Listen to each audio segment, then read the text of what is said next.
Welcome to Overachiever Recovery, the podcast for successful women who are ready to be more than just productive. I'm Dasha, a recovered overachiever myself. My goal is for you to reclaim the life you're meant to live, rooted in desire and self-interest. Let's dive in. Welcome back to Overachiever Recovery, the place where we talk about life after living on the hamster wheel, and how to trade mindless doing for slowing down and acting with purpose and intention. I'm your host, Dasha, and today we're diving into something that has completely changed my life, and honestly, my mental health. It's a shift from beating myself up for not being perfect to actually accepting myself, even when I mess up. It's about moving from self-criticism to self-acceptance. And it's not about becoming perfect. It's about learning to feel disappointed without letting it wreck you. I observed something recently. When I drop the ball or don't do something as well as I may have hoped, I feel bummed, not ashamed, not spiraling into self-criticism, just disappointed because I know I could have done better. That might not sound revolutionary, but for me, it is. The old me would have been brutal to myself. I would replay the mistake in my head over and over. I would give someone an answer that wasn't perfect, and then attach my entire identity to that one instance. See, that just proves I'm not good enough. How could I have been so stupid? So I would apologize too much.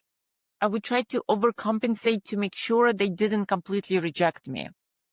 I actually didn't even know how much I was subconsciously afraid of being rejected all the time.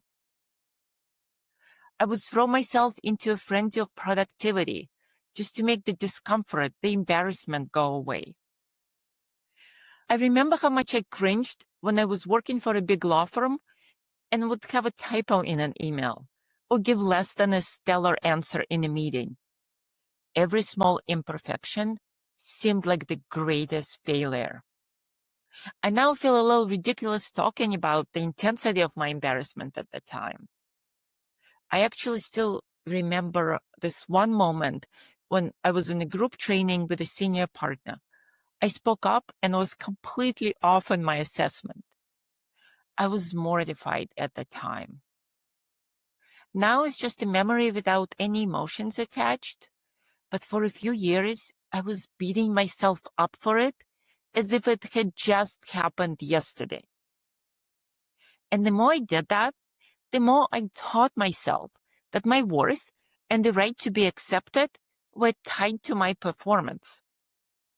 And my body, my nervous system, was feeling the same acute level of mortification as if it was still happening to me. Now, if I put my foot in my mouth, I can give myself self-compassion in the moment. I can intentionally take myself out of cringing and out of spiraling into shame. I still have those moments, but I take myself out of them really quickly. I can still be okay, even if I said or did something less than optimal. That became my new mantra. Because now I know what my truth is, and other people's judgments just don't take away from it. So here's the shift. I can just sit in that feeling of disappointment. I can tolerate it and not panic. Why? Because I don't need to disintegrate into shame just because I made a mistake anymore. I have learned to feel that I'm still okay even though I made that mistake. That's the essence of self-compassion. This is such a huge piece of what I now teach my clients, because high-achieving women in particular have been conditioned to think that our worth, our value, is about our output and productivity. If we're not excelling and doing things perfectly, we think we're failing. But disappointment doesn't have to mean we failed. It can just be information. You can notice it, feel it, and use it as guidance, without it becoming a referendum on your value as a human being. Ask yourself, when I mess up, what's my default inner voice? Do I collapse into shame, feel small, or can I hold space for imperfection? What would change if I accepted myself and just let myself recover from a moment of shame or embarrassment, instead of expecting myself to never make mistakes? So how do you actually start to shift towards self-acceptance? First, name it without judgment. Instead of thinking, I'm such an idiot, try, I am disappointed, and that's okay. Separate worth from performance. You're a person who does things, not the things themselves. You can still be worthy of acceptance and connection and make a mistake. Practice compassion in a moment. Self-compassion is the single most important ingredient in this process, and I can't emphasize this enough. Treat yourself the way you would treat a child or a close friend who messed up. I bet you would have a lot more kindness towards them. But somehow you decided that you deserve harshness, and it's the only way out of the slippery slope that will lead you to utter failure. Believe me, I know. I have been there myself, and countless women feel the same way. Teach your body to experience self-acceptance. And I'm intentionally saying teach your body, not just your mind. You have to feel that you are still okay and worthy of love and belonging, even if you're not perfect. Learn to experience how safe that feels in your body. Making a mistake doesn't have to threaten you with rejection and abandonment. And honestly, if someone rejects you for not being perfect, then they're not the right person in your life. And I'm not just talking about friends here. Jobs too. If you're not allowed to make any mistakes and learn and grow, I'm not sure about you, but at this point in my life, I would rather not be in that environment. Just to be clear, I'm not advocating for sloppy performance. I know that's not what you would want for yourself either. I'm merely talking about putting ourselves in spaces that give us some leeway to be excellent and also manage mistakes, errors in judgment, and other similar things in a more compassionate way, as lessons and growth opportunities, not the end of a career. So we just talked about self-acceptance and self-compassion when it comes to making mistakes. Also, engage your logical mind and look for the opportunity to do better next time. What does this teach me?